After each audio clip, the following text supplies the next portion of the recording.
This budget won't tax big business. It will tax you. That line makes people angry. Good. Because if you don't understand why that happens, you'll miss what's coming. Everyone says, just tax the big companies. The money's right there. It isn't. Not here, not now. And not in a way a Chancellor can grab in time for a November budget. So, why can't Reeves get to the profits? Well, the short answer, the system isn't built to let you. It's built to avoid double tax, respect treaties, and price internal deals in a reasonable range. Translation: profits can be split, shifted, and timed legally. And when it comes to budgets, the money is needed now, not in 3 years. Budgets need money you can collect this year, not after 5 court cases, not after 3 years of negotiations. Corporate profits look big in headlines, but the UK only taxes what's in scope in the UK at filing. The second you ask for more, the rulebook quietly allows the big guys to spin up the corporate machine. Let's look at how the money actually moves, legally. Example 1. IP royalty. A UK company sells the product, but the brand and software IP is owned abroad. The UK pays a royalty to use it, the UK profit drops and pops up elsewhere. Example 2. Limited risk distributor. The entrepreneurial risk sits in a principal overseas. UK entity is just a distributor with a skinny routine margin by design. The result is predictable, low UK profit, and that's the point. Example 3. Intra-group debt. A UK subsidiary pays interest to a group finance company abroad. Interest is largely deductible here, the profit exits as a cost. Example 4. Cost sharing and IP migration R&Ds done across borders. The economic owner of the IP sits where the team and decisions sit. The UK funds part of the cost, but it doesn't own the crown jewels. Returns follow the IP, not the postcode of the sale. All of this lives under the arm's length principle. Intra-group prices should look like independent deals. Here's the trick. Arm's length is a range. If you can evidence your price with comparables and method, you're inside the lines. Add advanced pricing agreements and you've pre-agreed the UK margin for years. So now we know how, let's get to the why. And the why here being why, can't we just tax them? The treaties say no. Double tax treaties cap or eliminate withholding taxes on royalties, interest, dividends. You can't just throw a big exit tax on a royalty if the treaty says 0%. That's the deal. Elastic pricing by design. Arm's length isn't a single number, it's a band. Big groups park themselves right in that defensible zone with documentation. Intangibles broke maps, factories are nailed to the floor. Intellectual property isn't. If the people, capital and decisions sit elsewhere, the profit follows them. That's the DEMPE reality. Pillar 2 puts a floor under tax rates. It doesn't teleport the profit to London. Certainty locks margins. APAs and safe harbours give predictability. Great for business. Terrible if the Chancellor wants to turn the tap this autumn. Time kills budgets. Even if HMRC challenges a price, you're in a multi-year dance. Inquiry, then negotiation, then maybe court, and then maybe mutual agreement procedure, so the group isn't double taxed. By the time you win, 3 budgets have passed. So, with this year's budget fast approaching, where does Reeves go? The reality of it, to the money she can grab now. And the only place she can get it from is everyday people without the army of lawyers behind them.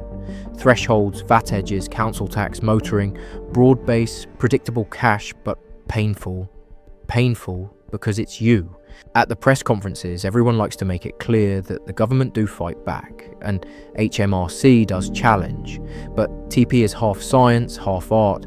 You argue methods and ranges. DPT, diverted profits tax. The big stick, it works, and often forces restructures into acceptable bands. Not a steady budget geyser. They can do everything they want to try and tighten the screws, but you can't rebuild the system. So, Rachel Reeves stands where every modern Chancellor stands. Profits at the top are mobile by design. Budgets need cash now. 2 choices. Cut spending or raise broad-based taxes that hit households and SMEs first. Not because she wants to, because the system gives her those levers fast. Now, all of this so far has been theory, so let's take a look into what's likely to happen. Threshold freezes, fiscal drag. You don't raise the rate, you hold the bands. Inflation does the dirty work. SMEs then wear the wage pressure to keep up. VAT edges, you leave the 20% headline. You tighten exemptions/zero rates around the margins or tighten definitions. Feels minor per purchase. Adds up fast. Lever 3, council tax and property, revaluation, extra bans, small surcharges. Owner-managers pay at home. Local demand softens a notch. SMEs feel it as volume. Lever 4, motoring and duties. Fuel duty, unfreeze or its successor. Trades, logistics, field teams. Lever 5, allowances, trim dividend or CGT allowances. Easy money from domestic savers and owner-managers, not global investors protected by treaties. Notice the pattern? Everything you can collect quickly lands on the immobile base. People, property, petrol. Not globally mobile profit. Zoom out. London glows on the map.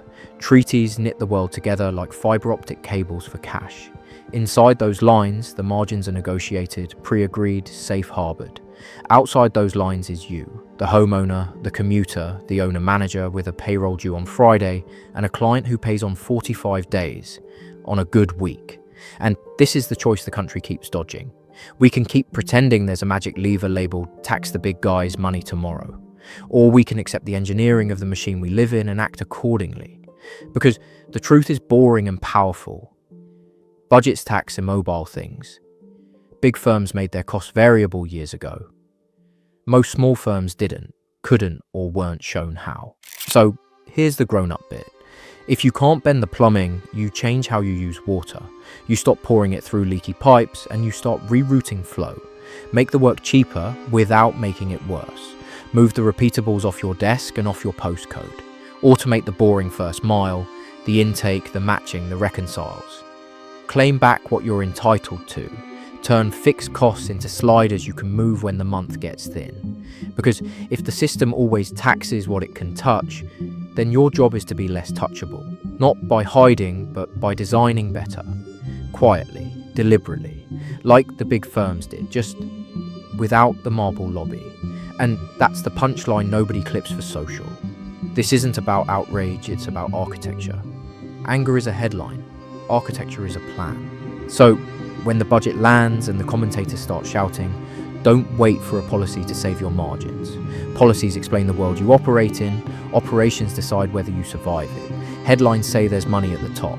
Balance sheets in most postcodes say otherwise. See it clearly, rebuild quietly, make fixed costs variable. This is why we founded the Ovara Group. For over 60 years, the systems the big guys used were kept that way, for the big guys. We've changed that.